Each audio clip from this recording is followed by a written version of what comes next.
Well, the blasts happened during the funeral for a man who died at a violent rally in Kabul on Saturday.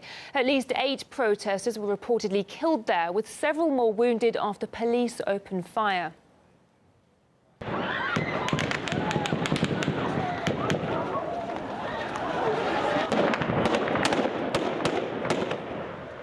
Tempers flared against the government over security after an attack on Wednesday killed at least 90 people and injured hundreds more in Kabul.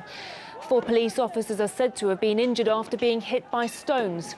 Demonstrators waved placards calling on the authorities to resign. Well, to discuss this further, I'm now joined live by Dawood Sultansoy, former Afghan Member of Parliament. Mr. Sultansoy, thank you for joining us on RT International. Now, the Afghan Chief Executive, Abdullah and other leading state officials were also at this funeral where this blast took place today, these 3 blasts. What does it tell us about the state of security in the country that such attacks are still able to take place? Yes, it's a very precarious situation, and it's, of course, terrorism is one of the major problems that we are facing. But having said that, we should not discount any some other factors that are playing a role in a country like Afghanistan, where there are personal innuendos and scores to be settled. So while everybody is focusing on terrorism and on Pakistan, on everyone else, we are losing sight and focus on many other things that governments should be focused on and society should be focused on. I think there are this situation is still very murky. The reality of the situation is such that it was very grotesque, very cruel attack, but in the meantime, the facts are not yet fully known, and we will be watching that closely. Indeed. So today's explosions happened at the funeral of a man who was killed in yesterday's protests, and that protest was actually spurred on by that terror attack that happened on Wednesday that killed at least 90 people. Do you think all this will only deepen public outrage?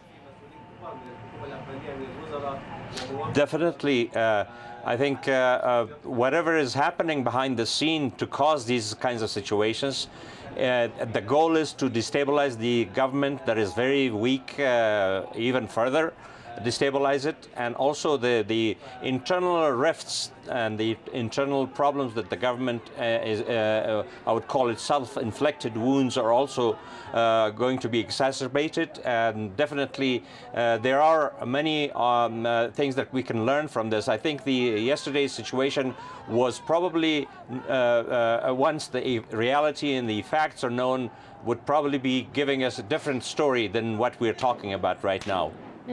Such a terrible, bloody week for the Afghan capital, and with all these horrific incidents and deadly protests, do you think it's possible that this could end up bringing down the Afghan government? Well, I think bringing down the government is not going to solve the problem. The situation has so many facets. The proxy war that is taking place in Afghanistan, unfortunately, some of the players in the region and beyond are focusing on a zero-sum game strategy. This proxy war, where the zero-sum game is the only strategy, will continue whichever government comes to power. This is not a war that Afghanistan has started, and this is not a war that other governments in Afghanistan will end. Naturally, the government has to fix itself. The government has to fix its problems.